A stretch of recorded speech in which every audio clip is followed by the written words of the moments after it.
미디어가 전하는 이슈에 대한 다양한 분석과 팩트체크까지 바로 보고 뒤집어 보고 꼭꼭 씹어보기 위한 미디어 비평 프로그램 열린 라디오 YTN. 네, 한 주간 뉴스를 꼭꼭 씹어보는 시간 미디어 비평입니다. 오늘은 국민대 언론정보학부 조수진 겸임교수 전화 연결돼 있습니다. 교수님 나와 계세요? 네, 안녕하세요. 네, 벌써 한 해를 마무리할 때가 됐는데 네. 교수님 올 한 해 미디어 비평 이 시간 함께 하시면서 어떠셨나요? 한 해 동안 늘 이렇게 비판만 하는 입장이었잖아요. 네. 조금 이제 아쉬웠는데, 네. 이제 감시견의 역할을 해야 하는 언론이 제대로 역할을 하고 있는가를 지켜보는 게 또 언론 학자로서 해야 할 일이라는 생각이 들고요. 네. 사실 한 해 지나면서 솔직히 답답한 마음이기는 하지만, 네. 그래도 저처럼 언론의 역할을 지켜보고 계신 우리 열린 라디오 청취자 여러분들 모습에서 희망을 좀 가져봅니다. 그러면 오늘은 좀 덜 답답한 소식을 준비하셨나? 이런 생각이 좀 드는데요. 네, 그렇진 않을 겁니다. 그렇지 않을까요? 예. 네. 저희가 올 한 해 언론 보도에 비친 다양한 이슈들을 교수님과 함께 짚어봤었잖아요. 네. 근데 오늘이 보니까 올해의 마지막 토요일이더라고요. 네네. 그래서 한 해를 마무리하는 시점에서 뉴스 키워드로 정리해보는 2020년 언론 보도 이 시간을 한번 마련해봤거든요. 네. 자, 먼저 살펴볼 2020년 언론 보도 뉴스 키워드 어떤 걸로 선정하셨을까요? 네, 올해 언론 보도를 통해서 본 뉴스 키워드 살펴보기 전에요. 네. 그 언론 개혁 얘기가 시민들 사이에 우리 또 언론 내부에서도 일고 있는데요. 네. 하지만 이제 과연 얼마나 달라졌는지는 의문입니다. 미디어 환경이 급변하면서 매체는 많아지고 그러다 보니까 속보 경쟁이 치열해졌고요. 언론이 속보, 클릭수에 집중하다 보니까 더 자극적인 제목들, 경쟁 구도의 보도, 사실 확인도 되지 않은 오보, 왜곡 보도가 아주 쏟아져 나왔고요.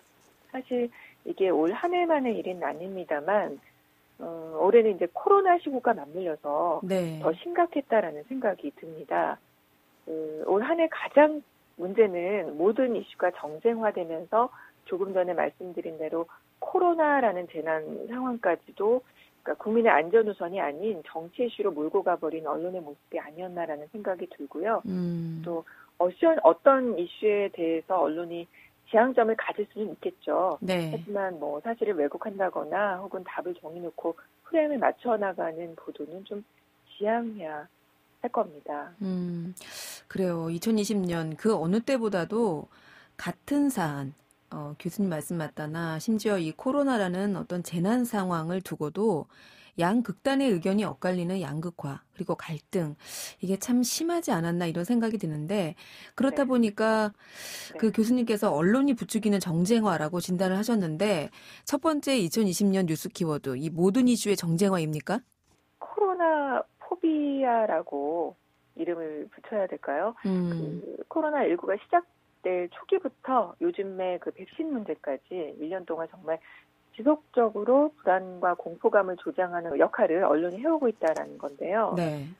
언론이 사회 문제를 제대로 짚어서 시민들이 혼란을 갖지 않도록 해야 함에도 불구하고 오히려 이제 혼란을 조장하는 역할을 하고 있는데요. 이것도 역시 이제 그 정쟁과 관련이 있습니다.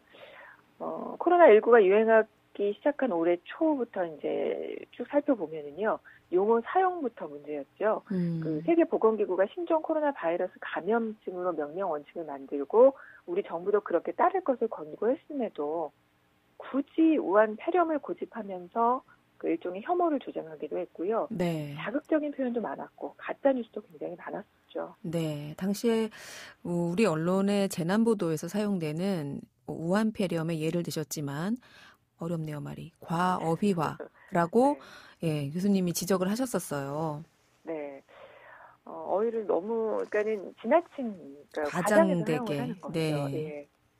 단독을 붙여서 또 우한 교민들의 숙소와 관련해 그 보도 준칙을 어긴 보도들도 기억나실 겁니다. 굉장히 네. 많았었죠. 네. 교민 숙소 클로즈업 해가지고 촬영을 한다든가 격리 수용시설 지정을 놓고 지역 갈등 부추기기도 했었고요. 그리고 이제 또 여기서 끝난 게 아니라 이어진 문제가 마스크 관련 내용이었습니다. 마스크 대란 등의 제목을 달았는데요. 원활하지 않은 마스크 수급의 문제는 언론이 지적할 수 있는 사안입니다. 네. 근데 마스크와 관련해서 무리하게 불안감을 조장하는 보도가 많았다는 겁니다. 특히나 뭐 마스크와 관련해서 가짜 뉴스가 특별히 굉장히 많았고요. 특히 이제 질병과 관련해서는 정확한 정보 제공이 중요하죠. 질병에 대한 지식이 낮을수록 더 심각하고 위협적으로 인지할 수 있기 때문에 언론이 제대로 된 정보를 제공해야지 이렇게 공포와 불안감을 조장하는 보도는 사회 혼란만 가중시킬 뿐이라는 거 조금 명심을 해야 할 것 같습니다. 네. 사실 모 대란 이런 표현 쓰면 안 되는데 네. 마스크 대란 정말 생각이 나네요. 이 언론에 등장한 이런 표현들 보면 올 한 해 우리가 계속 무언가와 전쟁을 해왔나? 네, 이런 생각을 좀 하게 되는데요. 근데 사실 마스크로 끝나나 했어요. 근데 끝나지 않았죠. 지금 네. 뭐 백신 문제까지 계속 이어지고 있잖아요. 네. 현재 이제 코로나 백신 이전에 이미 독감 백신 이슈가 있었죠. 그랬네요. 보건당국은 코로나19와 독감이 동시에 유행하는 상황을 우려해서 독감 백신 접종을 권고하는 그 지원 사업까지 펼쳤었는데 네. 이런 가운데 이제 언론이 보이는 행태는 접종 후 사망한 수를 중계하듯이 보도하는 것이었습니다. 이게 이제 독감 백신으로 인한 사망인지 원인이 밝혀지지도 않은 상황에서 언론은 기다렸다는 듯이 더 자극적인 제목으로 경쟁을 했는데요. 이러다 보니까 대한 백신 학회에서도 입장문까지 냈었죠. 네. 사망 원인에 대한 추측성 언급에 대해 자제해달라라고 당부를 하기도 했었고요. 당시 기사 제목을 보면 알 수 있습니다. 백신 맞고 또 사망, 백신 접종 뒤 사망 미스터리, 그다음에 돌연사 이런 제목 자체로 굉장히 공포감을 심어주게 되잖아요. 네. 이런 보도를 접한 시민들은 과연 백신을 맞아야 되나 말아야 되냐 이런 거에 대해서 굉장히 혼란스러웠었고요. 이게 감염병 보도 준칙에도 있습니다. 기사 제목에 패닉, 대혼란, 대란, 공포, 창궐 등 과장된 표현 사용에 주의할 것이라고 명시도 되어 있는데 언론이 이렇게 사망 원인이 밝혀지기까지 기다리지 못하고 속보 경쟁으로 불안감을 조정하는 제목들을 아주 마구 쏟아냈었습니다. 네. 이런데 이 독감 백신에 이어서 이제는 코로나19 백신과 관련해서 또 우려가 되는 상황이잖아요. 네. 요즘 언론의 보도 행태는 외국에서 칭찬하는 우리 방역을 어떻게든 깎아내리고 싶어하는 듯해 보이는 게 문제인데 도대체 어느 나라 언론인지 궁금하다라는 반응이 이렇게 나올 정도입니다. 최근 보도를 좀 살펴보면요. 한국 빨라야 2, 3월에 접종, 일본 이르면 내년 3월 접종 시작. 같은 3월인데 전혀 다른 의미로 이렇게 전달이 됐죠. 그러네요. 예, 그리고 세계적인 석학 인터뷰를 하면서 유도 질문을 하기도 했고요. 이거 정말 세계적으로 부끄러운 일입니다. 그다음에 통계를 인용할 때도 보면 이 신뢰가 통계는 상당히 중요하거든요. 네. 근데 이제 방역 실패라는 프레임을 강조하기 위해서 한 달치 중에서 하루를 잡아서 증가세를 비교하는 조금 약간 이상한 통계를 사용하기도 했습니다.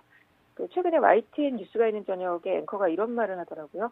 K 방역의 치욕이 아니라 K 언론의 치욕이다라고 얘기를 하는데 늘 강조하지만 언론보다 우리 시민들이 더 깨어있다라고 표현했었는데요. 이런 백신 보도에 화가 난 시민들이 풍자적인 국민청원을 하기도 했습니다. 코로나19 백신 도입 시 기자분들이 가장 먼저 접종을 받을 수 있도록 선처 바랍니다라고요. 네. 그러니까 참 풍자적인 이야기죠. 왜 이런 상황까지 올라오는지 언론이 정말 반성해야 할 거라고 생각이 됩니다. 앞으로 이제 시작인 것 같아요. 백신과 관련된 보도 이렇게 끊임없이 계속 될 텐데 좀 지켜봐야 될 것 같습니다. 네. 2020년 언론 보도에 비친 뉴스 키워드 조수진 교수와 함께 살펴보고 있는데요. 지금까지 나온 키워드들 좋지 않습니다. 이 우한 폐렴, 혐오 조장, 마스크 대란, 백신 공포 좋지 않은데 자, 다음으로 살펴볼 2020년 언론 보도에 비친 뉴스 키워드 어떤 거 골라오셨습니까? 네, 또 많은 이제 보도가 된 게 지금도 계속되고 있죠. 검찰 개혁과 검찰 개혁. 네. 조국 전 장관 일가와 관련된 보도부터 시작이 됐는데 지금도 법무부 장관과 검찰총장의 갈등을 부각하면서 대결 구도 위주의 보도로 일관됐다는 겁니다. 역시 관련 보도에서 편을 갈라서 대결 구도 갈등을 부각하는 기사 제목이 많았고요. 이제 이 문제와 함께 제기된 게 검찰발 받아쓰기 보도 행태가 비판을 많이 받았죠. 네. 그러면서 이제 출입처 폐지, 법조 기자단 문제까지 이슈가 되고 있습니다. 저희가 지난 시간에 이거 다뤄봤었는데요. 네, 그랬죠. 예, 법조 가족이자단의 배타적인 문제와 취재원에 의존하는 공생관계 형성의 문제가 이렇게 또다시 도마 위에 오르게 됐습니다. 우리 사회가 정말 많은 이슈가 있잖아요. 근데 네. 이 사안이 문제가 되는 건 출입처가 제시한 의제가 모든 언론의 동일한 의제가 되기 때문에 거의 기사가 비슷하잖아요. 네. 그래서 이제 다른 중요한 수많은 이슈들은 의제 설정조차 되지 못하고 배제되는 게 문제고요. 출입처 의제가 사실상 사회적 의제로 장악하게 되는 그런 문제가 사실 심각한 거죠. 네, 검찰 개혁. 사상 초유의 검찰총장 징계까지 한 해가 저물어가는 지금도 이 뉴스는 계속되고 있습니다. 이제는 법무부 장관 또 검찰총장 간의 대립 양상으로 보도가 되고 있고요. 이 징계에 대한 효력을 다투는 검찰총장의 소송으로 아마 내년에도 이 이슈는 계속될 수밖에 없지 않나 이런 생각이 드는데, 자, 이 밖에 어떤 키워드 있었습니까? 네, 자극적인 제목으로 일관했던 N번방 사건 기억나실 겁니다. 네. N번방 사건, 그러니까 제가 이 시간을 통해서도 집단 성착취 영상 거래 사건이라 불러야 한다라고 말씀드린 바 있는데요. 이와 관련된 보도에서는 이게 본질을 흐리는 보도가 상당히 많이 나와서 비판을 받았습니다. 도대체 범죄자 서한은 왜 자꾸 이야기를 하는지, 또 이 사건의 본질과 관계없는 유명인의 이름은 왜 자꾸 거론이 되는지 참 답답했었는데요. 이런 범죄 사건의 경우는 원인이 뭐고 또 근본 대책은 어떻게 세워나가야 하는지 언론이 방향 제시도 할 필요가 있는데 네. 그런 기능은 찾아보기 힘들었고요.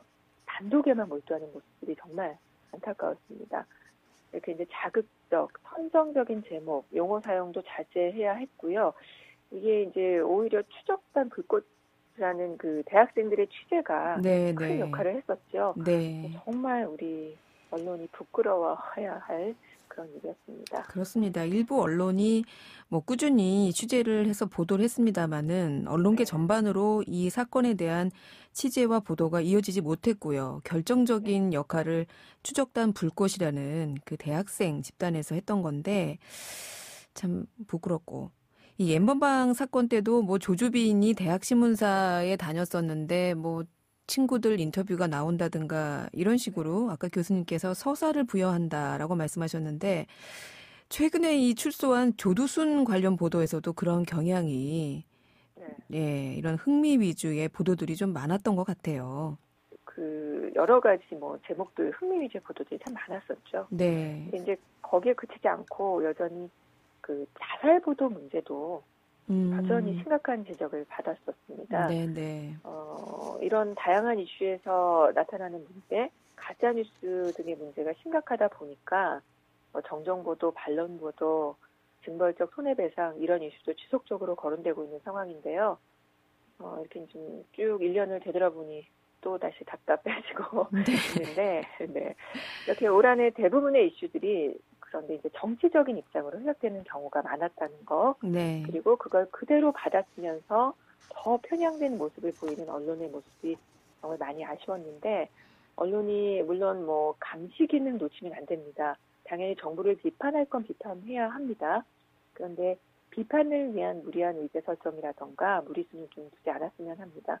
특별히 국민의 생명과 안전에 관련된 사항은 좀 더더욱 그래야 할 것 같습니다. 네.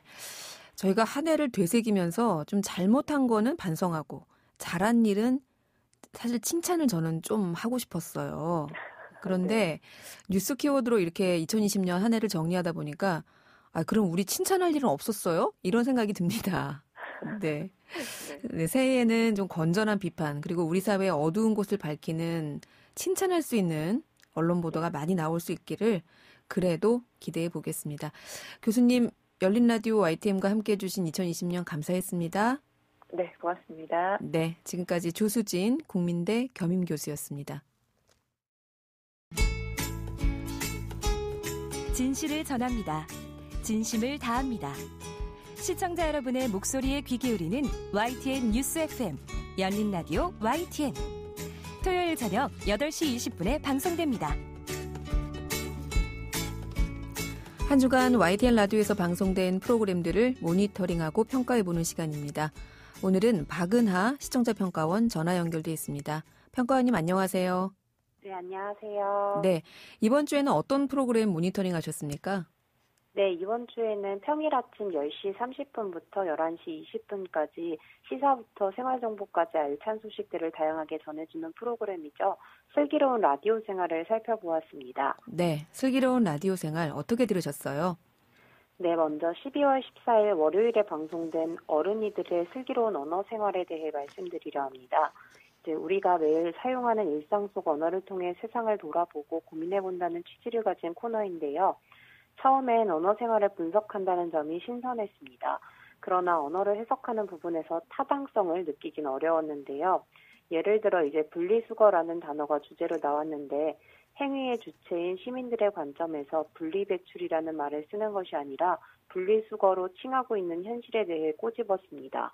여기서 과연 쓰레기 분리수거냐 배출이냐 라는 것을 논의할 만큼 문제의식이 있는 주제인가 하는 생각이 들기도 했는데요. 물론 이제 언어가 어느 관점에서 만들어진 것인지 따져보는 것 자체로 의미가 있을 수는 있지만 쓰레기 처리와 관련한 문제는 누가 행위의 주체가 되는 언어인가가 중요한 게 아니라 정부와 시민, 기업이 쓰레기 분리에 대한 기준과 합의를 함께 해나가는 게 중요하다는 생각입니다. 또한 이 분리수거에 대한 언어 문제를 짚어본 이후에는 지하철 안내방송 중 안전선 밖으로 물러서 주시길 바랍니다 라는 멘트에 대한 언급도 있었는데요. 이전에는 안전선 안에서 기다려주시기 바랍니다라는 표현이었고 운행하는 사람 입장에서 나온 표현이기에 안내선 밖으로 물러서 달라고 변했다는 것이죠. 여기서도 이제 지하철을 이용하는 시민의 입장에 걸맞는 표현으로 변화한 점은 좋지만 미시적인 관점의 문제를 짚고 가야 하는 것인가 하는 의문이 들었습니다. 이제 언어로 세상을 돌아보고 그 안에 담긴 문제점을 짚어본다는 취지에 비해 납득할 만큼의 설득력을 가진 예시가 아니었다는 지적을 했는데요. 코너 취지를 잘 살릴 수 있도록 사회적 불평등을 담은 언어나 차별을 내포한 언어 등을 그 예로 들면 좋을 것 같다라는 의견입니다. 네. 과거에는 이 쓰레기를 수거해가는 공공기관, 또 지하철을 운영하는 공공기관이 주체였다면 이제는 쓰레기를 내놓는 그리고 지하철을 타는 시민이 주체다. 이런 인식의 변화를 얘기하고 싶었던 것 같은데 말씀하신 대로 사례가 너무 미시적이었다. 이렇게 들으신 것 같네요.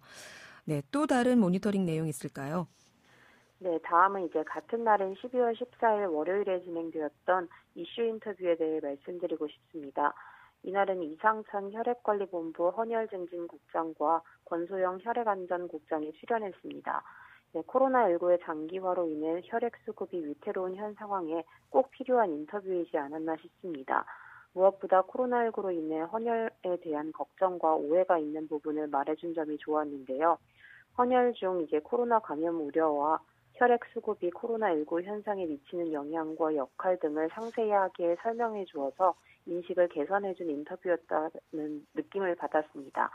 다만 레드커넥트 앱에 대한 언급이 짧게 지나쳤었는데 헌혈하는 데 도움을 얻을 수 있는 방법에 대해 좀 더 자세히 설명해 주었다면 유인 동기를 더 높일 수 있을 것 같다는 의견입니다. 네, 요즘 코로나 상황까지 겹쳐서 서로 극도로 이런 대면 접촉을 삼가하는 분위기다 보니까 아마 이 헌혈에도 큰 타격이 있는 것 같던데요. 네, 그런 내용 잘 들으셨다는 말씀이셨고, 자, 다른 부분 어떤 게 있을까요? 네, 다음은 이제 12월 16일 수요일에 진행되었던 교통안전 백과사전에 대해 말씀드리려고 합니다. 이제 지난 시간에 이어서 음주운전 처벌에 대한 이야기를 나누었는데요. 이처럼 주어진 시간 안에 충분한 내용을 다루기에 부족한 경우에는 이제 같은 주제를 이어서 다음 시간에 다루면 보다 더 자세하고 충분한 내용을 전달할 수 있는 것 같아서 긍정적이라는 의견입니다. 또한 이제 횡단보도를 건너다 사고 당했을 때와 교차로에서 접촉사고, 고속도로에서 물건이 떨어진 때 일어난 교통사고 등 사고 내용들을 세분화하여 자세히 전달하려고 했던 점이 좋았습니다. 네. 자, 마지막으로 해주실 말씀 또 있을까요? 네, 마지막으로 12월 18일 금요일에 진행되었던 이슈 인터뷰에 대해 말씀드리고 싶습니다. 이날은 국토지리정보원 원장이 출연해 국토지리정보원이 하는 일과 최신 지도 구현 기술에 대해 살펴보았습니다. 새로운 소재와 이야기를 다루었지만 인터뷰가 왜 이루어졌는지 잘 모르겠다는 생각도 들었습니다. 또한 지도 구현 기술을 이야기하는 부분에서 전문 용어들이 많이 나오다 보니까 국토지리정보원이 하는 일을 충분히 파악하기가 어려웠습니다. 좀 더 쉽게 풀어 설명했다면 하는 아쉬움도 남습니다. 네. 오늘은 평일 오전에 방송되는 슬기로운 라디오 생활에 대한 시청자 평가원의 의견 들어봤습니다. 평가원님, 올 한 해도 YTN 라디오에 애청해 주셔서 감사합니다. 네, 감사합니다. 네. 지금까지 박은하 시청자 평가원이었습니다. 열린 라디오 YTN에서는 시청자 여러분의 목소리를 듣습니다. 참여 신청과 의견은 유료 문자 샵 0945, 우물정 0945나 YTN 라디오 프로그램 열린 라디오 YTN 게시판을 통해 남겨주세요. 뉴미디어 트렌드 함께해 주실 분이죠. 콘텐츠를 살아가는 분이십니다. 뉴아이디의 김조한 이사 전화 연결돼 있습니다. 이사님, 나와 계세요. 안녕하세요. 아, 어디 계시는데 이렇게 울립니까? 울리세요? 네, 조금 울리는데 그래도 들립니다. 진행해 볼게요. 네. 자, 이번 주 올해의 마지막 토요일인데요. 네. 네, 어떤 소식 준비하셨어요? 연말 결산을 하는 어떻게 보면 주간이네요. 그러니까요. 올해 최고의 어떻게 보면 유튜브 광고 영상에 대해서 한번 소개해보면 어떨까 생각이 듭니다. 네, 좋은데요. 네. 김영훈 PD님 올해 가장 기억나는 광고가 있으신가요? 저는 라디오만 듣잖아요. 라디오를 하루 종일 들어요. 그래서 제가 막 생각을 해봤는데 유튜브 광고 영상 생각나는 게 없었는데 네. 저희 작가가 이렇게 써줬네요. 지난번에 말씀해 주셨던 연극의 왕 그랑사가가 생각납니다. 저희 방송에서 한번 소개하셨잖아요. 맞습니다. 네. 게임 광고였었죠. 그랬죠. 네, 올해 그랑사가도 연극의 왕 사람들이 꼽는 올해 최고의 광고 중에 하나는 맞아요. 네. 네, 어떻게 보면 캐스팅이 워낙 화려했으니까요. 그렇죠. 최근에 네. 극장에 갈 수 없는데 극장에서는 볼만한 배우들이 잔뜩 나왔고 네. 13명이죠. 유아인, 오정세 씨, 이경영 씨, 태연 씨, 양동근 씨, 김가훈 씨 등 톱스타 13명이 등장한 광고고 네. 또 이런 광고를 어떻게 보면 또 이렇게 병맛 광고, 좀 신기한 광고를 좀 잘 만든다고 하는 돌고래 유괴단이 또 제작을 했었어요. 돌고래 유괴단. 네. 오. 이게 이제 처음은 아니고 네. 예전에 또 청소년 자녀들을 가지고 계신 부모님들은 알만한 게임인 브롤스타즈라는 게임의 광고 영상을 또 만들기도 했었거든요. 그때는 이병헌 씨, 이순재 씨, 친구, 벨게이섭 씨, 김영철 씨, 쟁쟁한 배우들이 동료와 적으로 또 소위 말하는 떼주물, 떼주인공들이 나오는. 떼주물이라고 해요, 그거를? 가 있었습니다. 네. 네. 그런 콘텐츠 댓글들 보면 돈으로 안 되는 거 없다. 안 되는 게 있다면 돈이 부족한 게 아닌지 생각해보라는. 게임 회사들이 또 이제 어떻게 영화 광고랑 비슷하게 순식간에 큰 어텐션, 그러니까 주목을 끌어야 되는 부분이 있다 보니까 큰 네. 돈을 들여서 제작하는 광고들이 늘고 있어요. 그래요. 이 말, 안 되는 게 있다면 제작비가 부족한 게 아니었는지 생각해보라. 제가 좀 절박하게 느끼게 되는 지점인 것 같은데요. 네. 게임 회사가 이렇게 한 번의 주목을, 단번에 주목을 받고 싶어서 큰 제작비를 들여서 이런 톱스타들을 동시에 출연시키는 형태의 광고, 올 한 해 크게 흥행했다. 이렇게 평가해 주셨는데, 이 그랑사가가 김 이사님이 뽑은 올해 최고의 광고 영상은 아니잖아요? 네. 전 최근에 광고 하나를 보고 나서 이게 내가 잘못된 건지 아니 광고가 잘못된 건지 되게 궁금하게 된 광고가 있었어요. 어떤 건가요? KCC 창호의 광고인데 저희 무한 광고 네. 유니버스에 갇힌 성동일이라는 영상입니다. 무한 광고 유니버스에 갇힌 성동일? 성동일 씨가 나오나 보네요. 그렇죠. 그 제목 자체가 그렇게 돼 있고요. 세계관이라는 얘기 많이 하잖아요. 네. 이 광고는 재밌는 장치가 있습니다. 구성과 내용에서 피디님께서 세계에서 가장 긴 광고는 몇 시간일까 물어본다면 몇 시간 정도 될 거라고 생각하시나요? 아니, 보통 이제 방송 광고 같은 경우에는 시간 제한이 있어요. 그래서 그렇죠. 편당 20초를 넘지 못하게 공익적인 내용이라도 40초 이내로 제작하도록 그렇게 규정이 돼 있는데 사실은 유튜브 같은 경우에도 비슷하지 않을까요? 지금 14시간짜리 광고가 있다고 해요. 올드스파이스의 광고인데 네. 기네스북에도 오르게 했습니다. 그래서 신제품 광고를 보고 있는 사람이 화면에 나오고 그 시청 장면을 또 누군가 보는 창 속의 창 구성의 광고인데요. 이게 지금 오늘 소개해드리는 광고랑 거의 흡사한 플롯으로 되어 있습니다. 아, 창 속의 창. 네. 그래서 이게 비슷한 광고는 또 그 세제 광고가 있는데, 네. 블루투스 스피커에 대해 광고를 하는 듯 하는데 그 장면에서 또 세제가 나오고 바지널씨를 자랑하는 장면에서 또 세제가 나오고 하는 그 타입의 광고도 계속 어떻게 연결이 안 될 것 같은 장면에서 계속 엉뚱하게 연결해서 사람들한테 약간 허탈한 웃음을 주게 만드는 그런 부분이 있거든요. 그것도 이 광고랑 굉장히 흡사합니다. 그렇군요. 그러면 지금 설명해 주신 이 올드 스파이스 그리고 타이드의 광고랑 비슷하게 이 성동일 씨 광고가 만들어졌다. 그렇죠. 네. 구체적으로 좀 소개해 주세요. 네. 뻔합니다. 이게 창 광고니까 창을 한번 바꿔보라고 성동일 씨가 광고에서 얘기를 해요. 네. 근데 거기에서 광고를 보는 시청자가 나옵니다. 그래서 누가 저런 광고를 보냐고 투덜대는 시청자가 나오는데 갑자기 그 시청자가 속이 답답하다고 해요. 네. 그래서 이제 그 재산제 광고 아시죠? 무슨 개 무슨 광고와 유사한 장면이 연출되는데 그때 답답한 속. KCC 창으로 바꿔라 이렇게 나오고요. 그리고 또 그 광고에서 광고를 보는 사람들 중에서 추운데 보일러 놔드려야겠다 광고 있잖아요. 아, 여보, 아버님 댁에 그렇죠. 보일러 한 대 놔드려야겠어요. 이 광고. 네. 그 광고에서 여보 아버님 댁에 창 하나 놔드려야겠어요가 나오고 네. 또 거기서 또 광고가 나오는데 가란 말이야 이렇게 너 때문에 된 일 학교 또 이제 낙엽 막 던지는 그래요. 있었잖아요. 그 음료수 광고. 네. 근데 남자가 쫓아오는데 창을 딱 닫으니까 이제 방음이 잘 되는 거예요. 그래서 소리가 안 들립니다.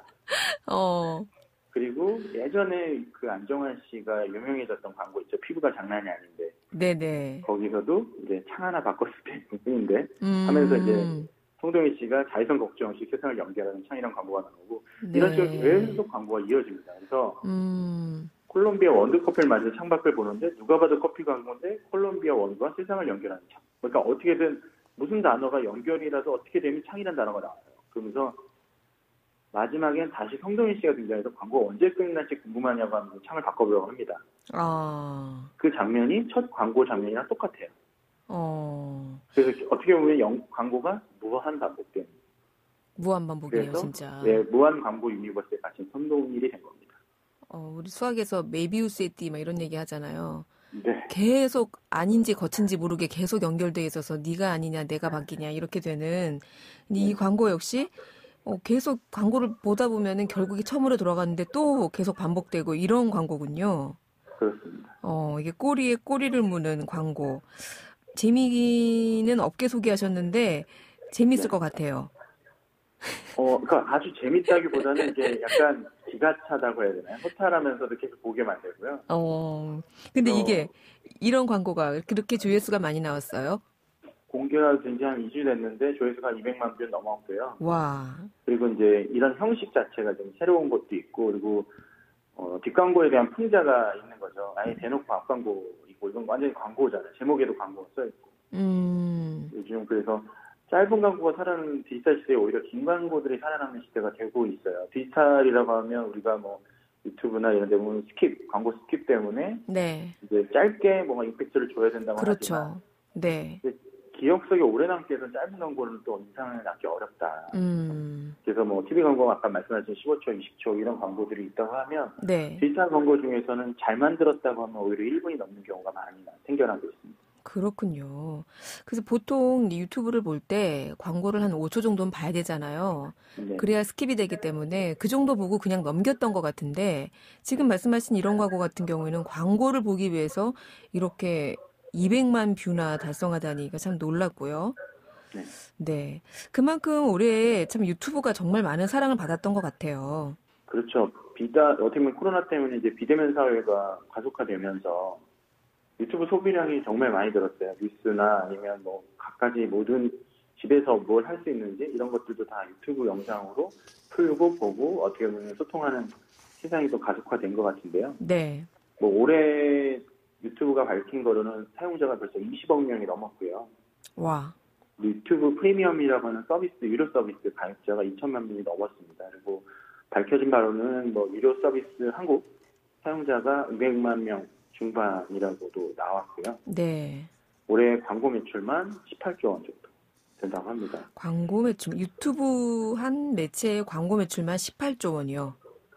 네, 거기에 뭐 유료 서비스까지 하면 더 추가가 될 거고, 그리고 올해 또 많이 광고가 또 유튜브에서 소비가 됐기 때문에 내년에 발표할 때쯤이면 20조가 훨씬 넘지 않을까 생각을 하고요.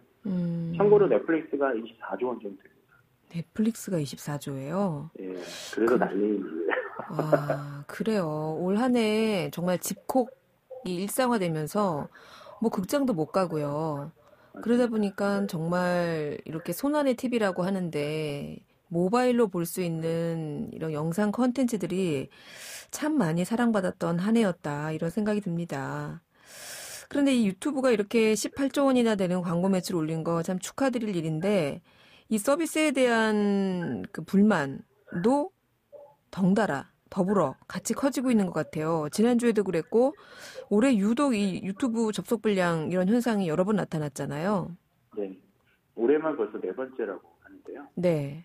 한국어 공지가 없어서 사용자들 불만이 좀 많았어요. 그러게요. 그다음에 어떻게 보면 유튜브는 무료 서비스라는 생각이 있지만 그걸로 통해서 먹고 살고 있는 크리에이터들이나 아니면 많은 제작사들이 존재하기 때문에 네. 보상책에 대한 얘기도 나오고 있고요. 네. 근데 실제로 유튜브에서는 원인과 피해 보상 절차에 대해 밝히지 않고 있습니다. 그래서 방통위에서 유튜브 억통 같은 상황이 이어질 경우에 이용자에게 고지하는 제도 개정을 추진하는 전기통신사업법 시행령을 준비 중입니다. 네. 그래서 이제 이런 중단 사실과 손해배상 기준을 한국어로 알려야 되는데요. 이런 고지에 대한 내용들도 이제 본격화될 거라고 생각이 듭니다. 그러네요. 네, 사실 뭐 일시적인 오류라면 다행이긴 한데 이렇게 막 2시간, 4시간을 참 긴 시간이잖아요. 만약 방송국에서 이런 일이 있었다고 생각해 보십시오, 여러분. 난리가 납니다. 네, 그런데 모르겠어요. 이렇게 장시간의 접속장애를 견디면서까지 근데 이런 피해 보상이나 이런 불만에 대해서도 구글 측에서 어떠한 한국어로 관련된 사과나 그 조치에 대한 설명이 없었다고 해서 더 사실은 불만이 많았었는데 앞으로는 좀 이런 부분에까지도 많이 관심을 가져줬으면 하고요. 자, 2020년 마지막 토요일에 보내드렸던 뉴미디어 트렌드 소식 하다 보니까 유튜브를 통해서 올 한 해를 정리하는 셈이 돼버렸네요. 네, 그렇네요. 네. 자, 새해에도 뉴미디어 트렌드 계속해서 좋은 소식들로 만나뵙길 바라고요. 오늘 말씀 여기까지 듣겠습니다. 감사합니다. 네, 감사합니다. 네, 지금까지 뉴 아이디의 김조한 이사였습니다.